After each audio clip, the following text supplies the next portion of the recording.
Today I'm in Mount Maunganui at a coffee and cars meet here, which supports Breast Cancer Foundation New Zealand. There is the mount in the distance. Look at this lovely array of colour down here. And this isn't even the meet, this is just general parking. I've just realised I've left my mobile phone in the car, so I'm going to go and get that, and then we'll head into the show itself. Oh, that's cool. S-Class Mercedes there, very nice. And we'll just have a quick run over the road and have a look at these two. Got a Holden HQ here. You know, I can clearly see bits of opal in that design, and a big old Chevy truck behind. Very nice. But still, we are not even in the event, so we'll go and have a look inside. In fact, there's a Ford Mustang. Is that a Boss burbling down the road? Oh no, Mach 1. Aha, the pickup has come into the event and is sounding absolutely incredible. Should be some interesting vehicles coming in, but straight away, look at this Mitsubishi GTO coupe version of the Galant. There are very few of these in the UK. I know the very accomplished photographer Chris Frozin has one of these beasties. Gorgeous rear lights, absolutely incredible. And Skyline for the performance heads. A little Toyota here, that's quite sweet. But look at this, we've got a Datsun 1600. This is the bluebird of its time, the 510. Actually quite advanced little cars. I think some models, maybe all models, had independent rear suspension, overhead cam engines.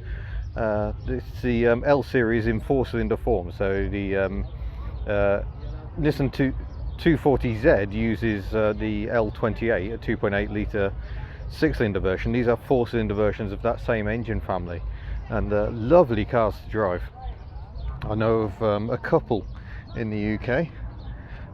Gorgeous rear lights. We've got a Nissan Pulsar GTIR here. It's what Mighty Car Mods are currently playing with on their channel. Quite formidable machines, 2 litre turbo power, 4-wheel drive, a homologation special for rallying, but they didn't have much success actually. Mark IV Supra, Mark III Supra, Honda Accord. And this isn't presented as a classic meet, by the way. This is just presented as a car meet. So we've got R34 Skyline, R33, R34, Z32 300ZX, one of my personal favourites. I do like these, they're lovely cars. What have we got up here?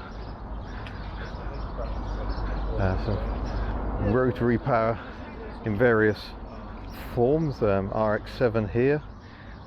Quite a few mods going on. The Batmobile generation of RX-7. This is an RX-2. Apparently the Rotaries did do fairly well here. Very popular in motorsport because of these high revving, screaming little engines.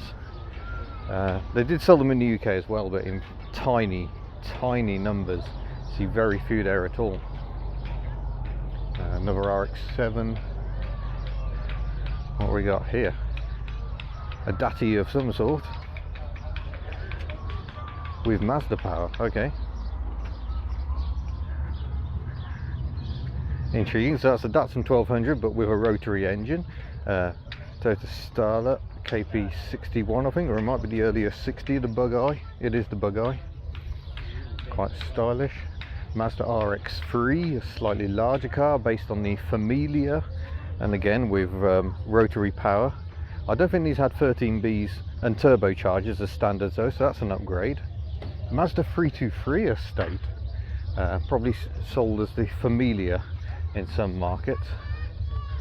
Fun fact is they kept this body style going into the next generation, I think. No, I'm getting my wires crossed, I think there.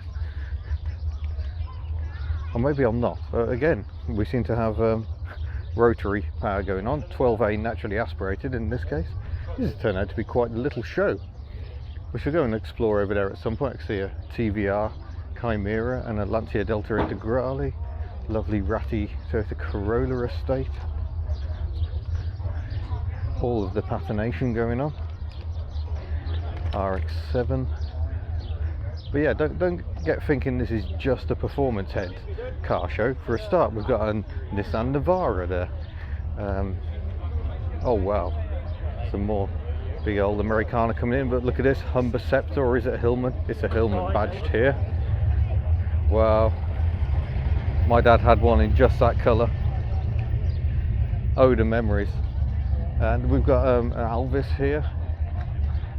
Is it a grey lady? It could be. Extreme rat rod. But then over here, bone stock Volkswagen Splitty. Ford Prefect maybe? Yeah, I think it is the Prefect, or the one, yes it is. Confirmed. I'm guessing that's Rotary as well, another 323 estate.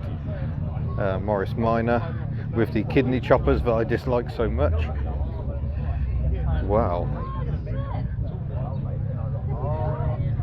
Beautiful Ford Coupe. Look at that. That's quite beautiful. T-bucket. Gosh. A 37 Ford is in there somewhere.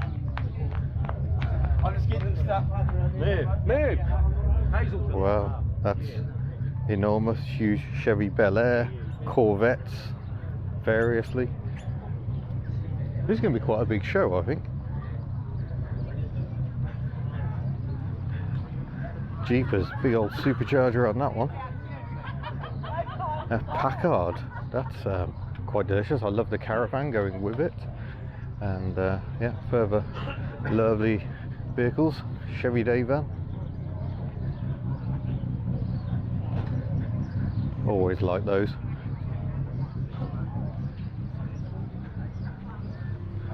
Chevrolet Camaro SS is quite nice, and another Chevy.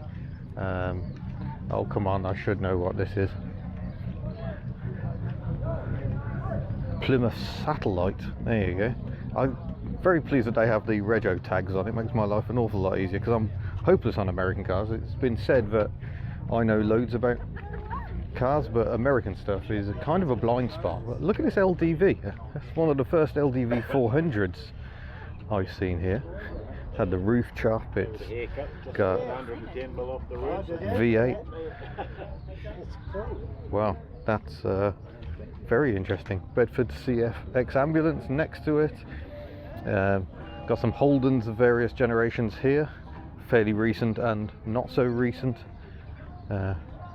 Ford Falcon pickup with pantograph wiper action.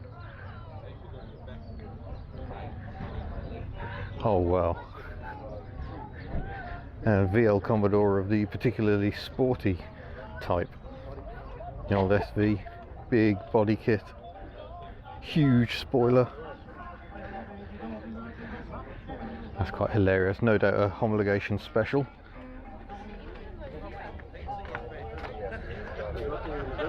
Another Holden over here. Wow, there's stuff everywhere. Very intriguing mix. Oh, Mercury. That's really hard to read badge. Mercury being the luxury arm of Ford for a time. Nice Holden wagon.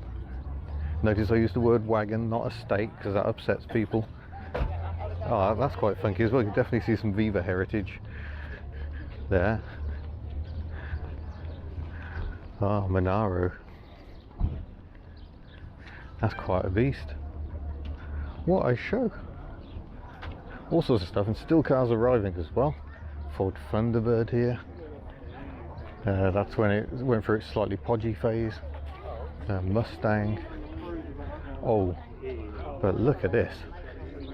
Minty fresh Escort estate wagon.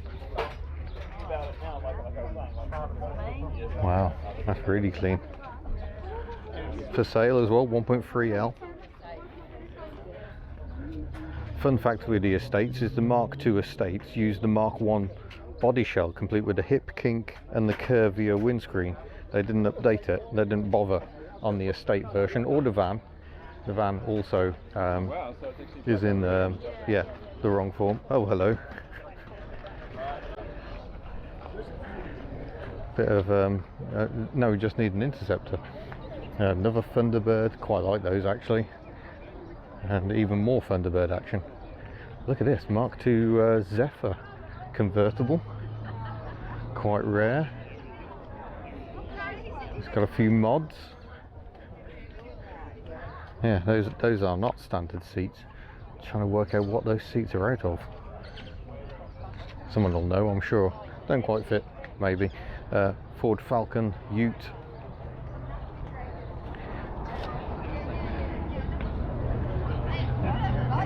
Yeah, nice mix of motor vehicles. Oh, nice Ford Fairmont here. So this is the predecessor of my Ford Fairmont. Oh, I have sold, or provisionally sold, my Fairmont, so I will have to say goodbye. Oh, big old Lincoln. Yeah, interiors just aren't that colourful anymore, are they? I've come back to the Mazda 323 estate just because I was actually right. When this generation of Familia or 323 ended production in 1980, ooh, SS Estate.